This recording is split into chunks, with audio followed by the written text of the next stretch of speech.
So you really clicked this video, huh? Alright, here's some cruel execution methods.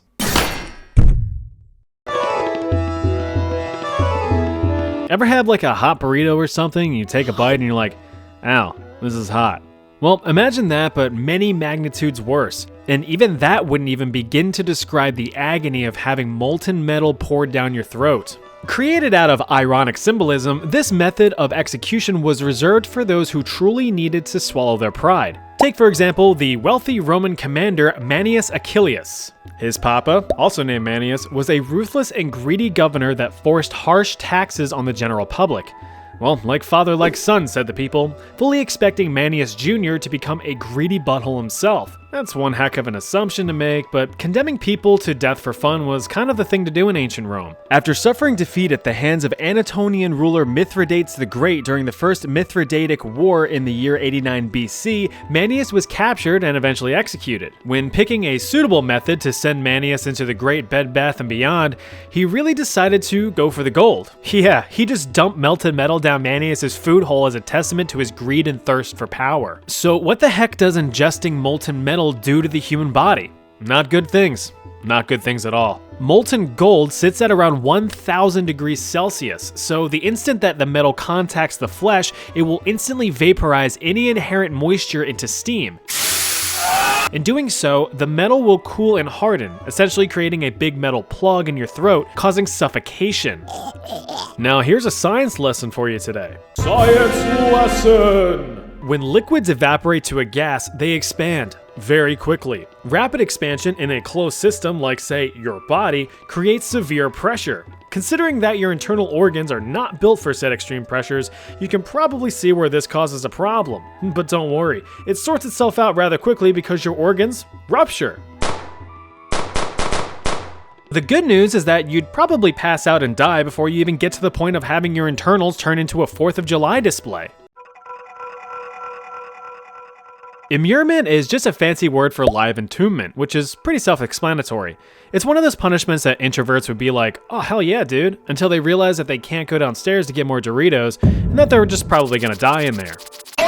And if you've ever played Minecraft with your buddies, you probably experienced immurement firsthand when you came back to your room after mommy gave you your Ritalin. The practice was, unsurprisingly, mainly performed in the Roman Empire, but it has been seen in other areas like ancient Persia or Mongolia. Man, who do they put in charge of coming up with all these execution ideas?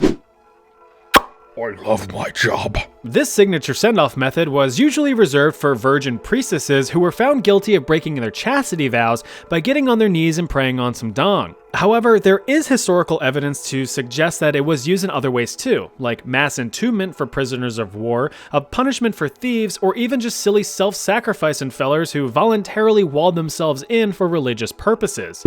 Or just because they don't like people. Yeah, fuck off! So yeah, all those poor unfortunate souls would be sealed in a room no bigger than a New York apartment, while the lucky ones were placed in something a little bit more reasonable. Being completely sealed in means there's no light, no sound, or fresh air. So don't Dutch oven yourself. Damn it! Being isolated, you're just left to lose your goddamn mind in complete darkness and silence as your body wastes away from starvation and dehydration. Unless, of course, you accidentally trip over a rock and whack your melon on the stone wall. Trees are pretty useful. They convert carbon dioxide into oxygen, can be used for building materials, and can even help you execute your enemies. Oh, you didn't know that last one? Well, let me explain. Sure, you could convert your enemies to a cool wind chime on a tree, but why not go all out? That's what Roman Emperor Aurelian thought, at least. Being emperor and all, Aurelian was a bit of a control freak. He demanded only the finest behavior from his numerous army soldiers. That being the case, any thoughts of drinking, gambling, stealing, pillaging, and, all the stuff soldiers typically did were tossed out the window. Every man was expected to be in tip-top shape with their armor polished and their weapons sharp at a moment's notice. So it was just an army of a bunch of lame straight-edge dorks. Bit of a buzzkill, right? Those who refused to follow such protocols were setting themselves up for some severe punishment, and not even the kind that some people would find fun. Except this guy. For example, one soldier decided to have a fellow soldier's wife polish his spear in private. But the spear was his wiener, and in Aurelian's all-seeing perverted eyes, that's a big no-no, and now he had to make a choice. How was he going to make an example of this man to his fellow soldiers? Well, any good leader is resourceful, so why not harness the power of Mother Nature to do the trick? Oh look, 2 trees. What are you gonna do with those? Tie me to each one and have them rip me apart? That is what he's gonna do. As a reasonable punishment, the soldier had his limbs strapped to 2 young trees, which were forced into a bent, crossed position. Once released, the spry, springy saplings did a solid conversion of potential energy to kinetic energy, ripping the soldier in 2 and giving visual confirmation that a lesson had been learned. Hey, what's cooking? Oh, it's me. Well, I must have been a bad boy, because getting boiled alive was generally reserved for those who were guilty of murder. But the only thing I'm guilty of is killing some brewskis, am I right, fellas? Okay. Used in medieval Europe as far back as 1392, boiling alive was the choice punishment for other crimes as well. Treason, forgery, counterfeiting, thievery, grape without the G, swindling, you name it. Even the Japanese were on the hot topic of boiling their criminals. Legendary thief and Robin Hood equivalent Ishikawa Goemon was boiled alive with his son in 1594 after they tried to assassinate a warlord. I mean, what did you think would happen? Even though it's pretty straightforward, humans have found different ways to make boiling someone alive more entertaining. For instance, what liquid is being used? Water's great and all, but that's as boring as it gets. So instead, use something with a little more oomph, like oil or tar. Now here's another quick science lesson. Another science lesson! Water, as I'm sure you know, boils at 100 degrees Celsius. Sorry fellow Americans, we're working with metric today, but you'll still get the point. Once a liquid reaches a boiling point, the liquid cannot physically get any hotter in normal atmospheric conditions, so it vaporizes to a gas. So in a sense, you hit a limit of pain able to be inflicted on your victim. No need to worry though, because you can always upgrade your cauldron juice. You see, oil has an average boiling point of 200 degrees Celsius, and tar can get up to 500 degrees. And when it's that hot, you'll easily be able to melt skin right off your victim like some tender baby back ribs from Chili's. Another way you can get creative is how you want to boil your prisoner. Want to just huck them in, slowly lower them, or how about you just have them sit in there as it heats up? You know, there's definitely a small window in there where it actually feels nice for a bit, then the boiling happens. And that can get pretty hard to watch. Hey, do you think we should— Hold up. Let him cook. Now here's where we get down to the real gruesome stuff, but this time the Romans are left to the wayside. Now we swing our attention to the Norse, you know, like the Vikings. They were pretty tame people, right? Right, from around the year 800 to 1100 in Northern Europe, the Vikings were adamant explorers that would often pick fights with people that they thought they could conquer.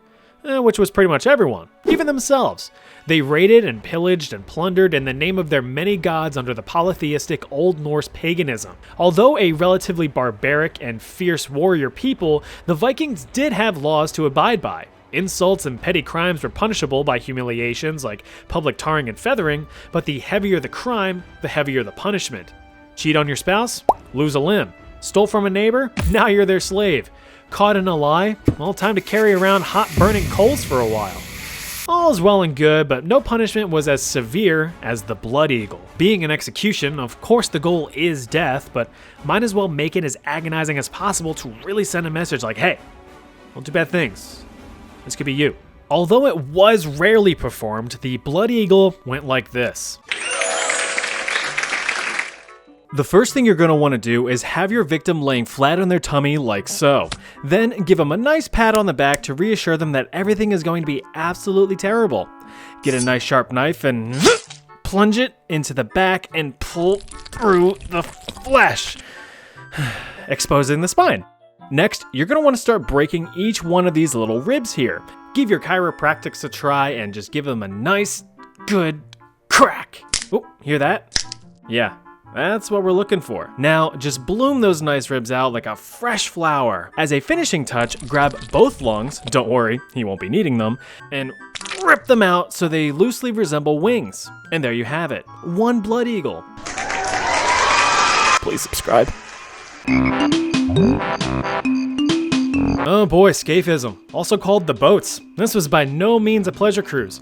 Imagine you're on a nice relaxing fishing trip with your dad. You're having a good time, he's having a beer, you're getting a few nibbles here and there, he's having another beer. You're excited about what kind of fish you might catch to make your old man proud, he's on his 10th beer, and then you start to realize something. Your dad couldn't be there because your parents had a messy divorce decades ago and he didn't get any visitation rights because of his extreme alcoholism. After that, you never saw him again until you buried him. You're alone in this boat. How long's it been? Days? Must be. You look down and you see your body in ruin. Open sores with flies and rats tearing at your flesh. You're festering in your own filth and the infection is spreading. You can't even feel it anymore. You can't feel anything anymore. Except that sun, that hot sun. Baking. Broiling. You look to the sky once more and there, you see him. You see him again. You want to reach out, but your hands are restrained. I'm ready, you say, with all the strength you have left. Hi, Ready, he says. I'm Dad. That's kind of what it was like to experience Scaphism. Even without a tragic backstory, it was a pretty painful experience. Developed by the Persians around 500 BC, a victim sentenced to the boats would be tied down facing up in a boat. Sometimes there would even be a second boat placed on top, sealing the victim's body except for their head, hands, and feet, which were tied down. The victim would be force-fed and covered in honey and moo juice until they vomited from their front hole and their back hole. The boat would be cast adrift in a pond and left out in the sunlight. Over time, the foul odors attracted swarms of insects and rodents that would feast on the victim for days.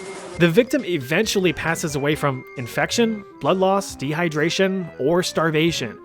One account had a soldier survive 17 days before finally succumbing to his wounds.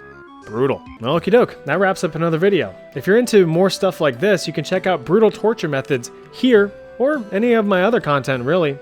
I'll see you over there.